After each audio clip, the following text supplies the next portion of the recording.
มี12 ล้านครับ18 ล้านครับไปจุดทูบได้9778008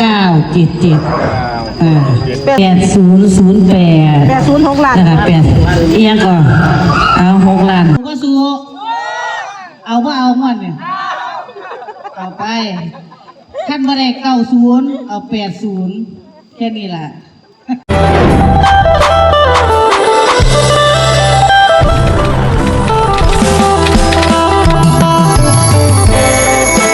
ก็สู้เอาว่าเอาหมดเนี่ยเอาไปขั้นบ่ได้90เอา80แค่นี้ล่ะสู้ก็สู้890เอาไปเลย3ตัวมันเนาะยังได้หลายก็เก่าไปผมละเดียดหลายนะคะเดียดคักเดียด90เมื่อแล้วอ่ะครับแม่9009เอา08เอา08แม่80มีบ่08ไหมครับอันนั้นพันซื้อ80เพราะว่า08ครับว่าแล้วบ่ขายแต่ตัวออกบ่ดีแม่ขายได้ตัวถือแล้วแม่เหลือแต่ตัวบ่ถือครับเอาซั่นเหลือแต่08เด้อซั่นถ้ามัน8แล้วนะ09มันเป็น08เพราะว่ามันเลขไม่คู่คำนวณได้มา3กับมา8นะคะมา3กับมา8 98เปล่าจิแม่98ครับทันไทยก็เอาเอาสูตรใหญ่ได้เอา12 ล้านก็พอมี12 ล้านครับ18 ล้านครับบ่เอาหลายปานนั้นมันสิใส่บ่หมด12ล้านครับ18กำลังค่ะกำลังสร้างปู่ศรีสัตนาคราชนะคะปู่ศรีสัตนาคราช7เสียน1องค์นะคะให้ว่ากำลังขึ้นเสียนอยู่เดี๋ยวนี้7 เสียนว่ามา7จิแม่7เสียนเมื่อวานนี่ไปจุดธูปได้97780เด็กเอาผู้ใดสิเอาเก่าเด้อถ้าไม่คู่เอาเท่านี้ได้ยินนี่บ่ฮอดตะมาฮอด77มีอยู่แม่โอ้ยมีสูตร18 ล้าน6 ล้านนะบ่ครับ18 ล้านกับ12 ล้าน6 ล้านมี98 80เลยไม่คู่หยิบจับไว้แล้ว80เอาอยู่เปล่าเนี่ยก่อนเอามาเส้นไว้ก็ได้ดอกออกจังมาเอาถ้าบ่ออกอ่ะเส้นตองวดนับไว้เด้อเฮียนผู้จัดการเป็นใครผู้จัดการกับผู้ไฟค่ะ6 ล้านแล้วอย่าบ่ต้อง6 ล้านนี่08เลยมี8008 6 ล้านนะคะ8เอียงก่อนเอา6 ล้านเอานับว่าของเจ้าของเป็นจักบาทเดียวให้นับรวมได้เนาะมามีน้ำเพิ่นเรากำลังเรียนอยู่บ่เป็นขายหินพูนกันเลยเดี๋ยวพ่อยามหาแม่นะค่าเบิดที่หั่นล่ะมีไอ้หลายเลยสิจอยลงขีดนึงแล้วลงตะเกียบนับให้หน้าเด้นับแล้วก็นั่นนี่ผู้ฟ้าใครอยู่ไปคู่บ่ได้จ่ายเงินผู้ใจมันขาเหี่ยไปเดี๋ยวเป็นผู้สั่งซื่อๆเหลือนั่นให้พวกทีมงานแม่หวกได้นำแลว่าเอาแต่แม่คู่เด้แม่เตียงมื้อก็8นี่เสียยิ้มมื้อเสียกบพอเขียนบ่แกเสียเขียนบ่แกสิได้เป็นเสียเด้คำนวณมา3กับมา8นะคะแล้วแต่สู้ไฟมันแข่งกันบ่มีได้เด้อแอปเปิ้ลมื้อนั้นล่ะเดี๋ยวพอละไม่ยังขนาดสิออกติบัดนี้2เก่าน่ะถอยมาเฮ็ดหยัง96สิออกเร็วๆดีค่ะ96 2เก่าโอ้ไปนานนี่ซั่นค่ะกระบุญนะคะย้อนบุญปูชีพขาวนำผ้าให้เฮาได้เฮ็ดได้สร้างบุญไว้นะคะสำหรับมื้อนี้เป็นยังแม่ครูจังมักศูนย์ยิ้มรู้จักบ่มื้อนี้เป็นยังคือมักศูนย์เพราะว่ายูทูบมาเสียเยอะว่าน้องไอ้ว่าน้องไอ้ว่าบ่แม่นเดี๋ยวเบิ่งหน้ามื้อนี้ผู้วายชนเพิ่นมาเผามื้อนี้เพิ่นไปสู่สุคติมื้อนี้8090นั่นล่ะก็เลยว่า8090แล้วค่ะผู้ไปก็ให้ไปดีทั้งสู่ผู้อยู่ก็ใส่เงินต่อไปนะคะให้สู่ให้มานสู่ผู้สู่คนร่ำรวยมีโอกาสได้สร้างบุญสร้างกุศลหอยแขนกันไปนะคะสร้างปู่ศรีสัตนาคราชพร้อมกับพระพุทธเจ้าใหญ่พระพุทธรูปใหญ่ค่ะขอบุญบารมีองค์ปู่ท้าวเวสสุวรรณท้าวกุเวนปู่ทุกพระองค์เด้อปู่ดลบันดาลให้แม่ครูได้พา FC สายบุญได้เฮ็ดบุญเฮ็ดทานให้มีสุขมีลาภมีสุขมีมาน ให้โชคให้หมานผู้เพิ่นเอามาส่งนี่ผู้ขายลอตเตอรี่มีแต่ไอ้แว่นดำค่ะจำหน้าบ่ได้แต่ว่าหันแม่ครู่ถูก12ล้านเพิ่นก็สิถอดแว่นออกเลยเด้เพราะว่าผมครับผมขายให้มาแล้ว18ล้านกับผมคือเก่า18ล้านกับ12ล้านนะคะให้โชคให้หมานให้ร่ำให้รวยสุขสุขคนนะคะเด้อสาธุค่ะ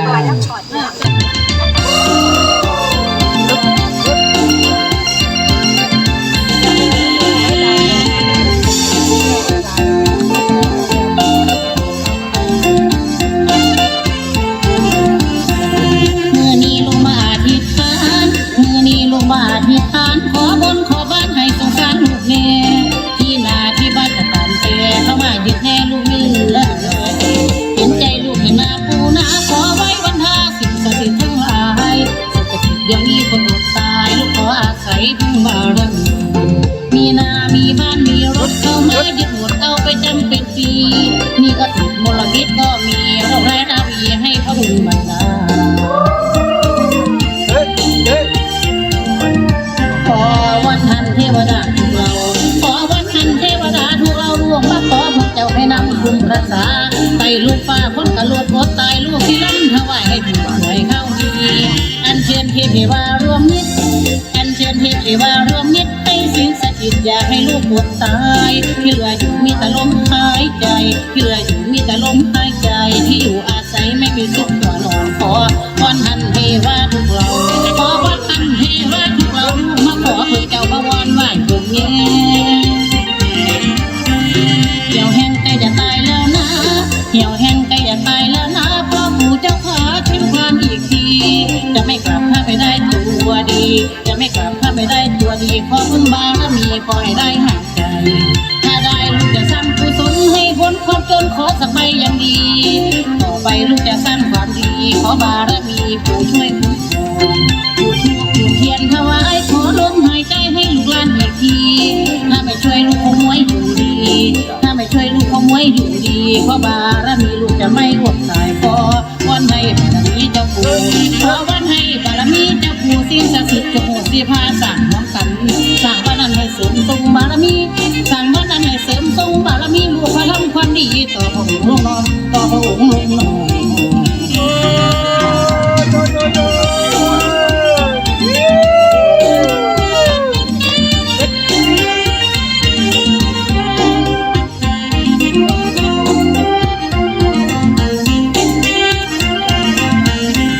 เหี่ยวแห้งใกล้จะตายแล้วนะเหี่ยวแห้งใกล้จะตายแล้วนะพ่อปู่เจ้าขาช่วยลูกหลานอีกทีจะไม่กลับถ้าไม่ได้ตัวดีจะไม่กลับถ้าไม่ได้ตัวดีขอบุญบารมีขอให้ได้หายใจ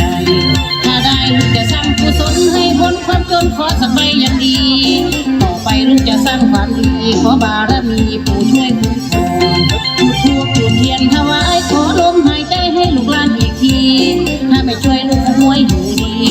ถ้าไม่ช่วยลูกขโมยอยู่ดีเพราะบารมีลูกจะไม่อดตายขอวันให้บารมีเจ้าปู่ขอวันให้บารมีเจ้าปู่สิ่งศักดิ์สิทธิ์จงโปรดสิพาสั่งน้องกันสั่งวันนั้นให้เสริมทรงบารมีสั่งวันนั้นให้เสริมทรงบารมีลูกพระทำความดีต่อพระองค์ลงน้อมต่อพระองค์ลงน้อ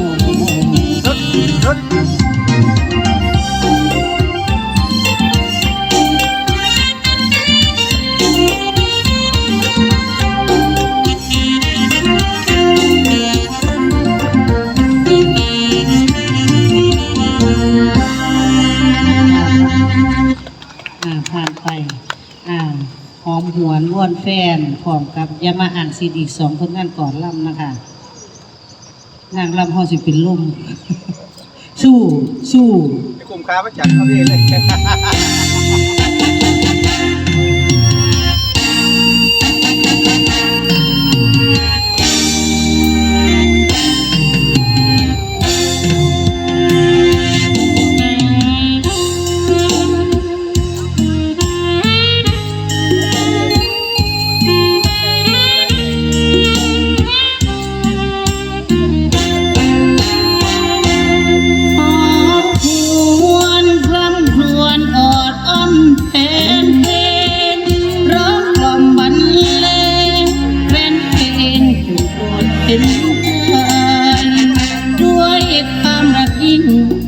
ที่ร้องออกมาจากใจ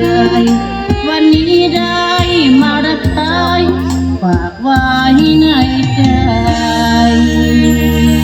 หอมหวนเทพ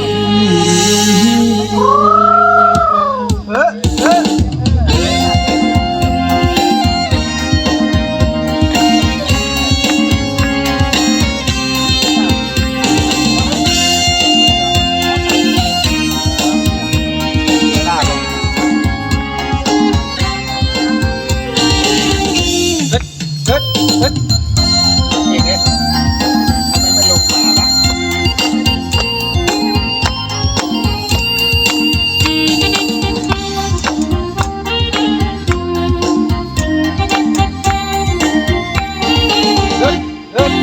อยากคุมปัญหาลูกขอขมาไว้สิ่งศักดิ์สิทธิ์จงช่วยเนรมิตให้แฟนรักจงลงเสียงพี่อ่อนอ่อนทำมอนด้วยจิตจำนงของหัวใจเสื่อตรงบางว่าประคงจะให้แรงใจ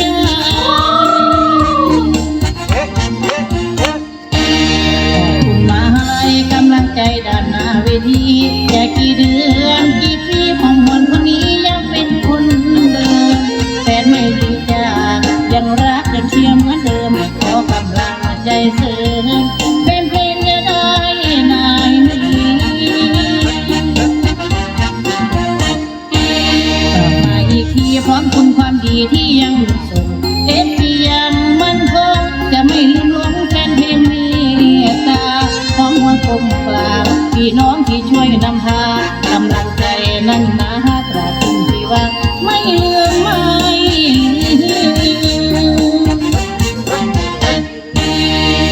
เสียงร้องทุกคำนองที่เคยอดทนลูกชาวเมืองอุดรมาขออ้อนลูกหลานอุตาไหว้สิ่งศักดิ์สิทธิ์ตราบหัวทิศแฟนเพลงเมตตาขอให้คุณรักษาที่ได้มาขับร้องขอเสียงเด็กตายามขึ้นมาบนหน้าเวทีตั้งแม่ผู้คนนี้จะไม่บ่น้องแฟนจ้าขอเสียงเด็กตาดังๆเถิดนะแฟนจ้าขอเสียงคนโสดที่ผัวไม่ได้ตามมาฝากขอเสียงเด็กจ้าถ้าผัวไม่มาถือว่าผัวไม่มีแม่ผู้คนนี้นึกถึงความดีเอฟดีดูตาฝากติดตามผลงานจะเป็นลูกหลานสิพ่อปู่ตาบารมีเคยสร้างสะสมเคยทำกันมาฝากขอเสียงแน่จ้า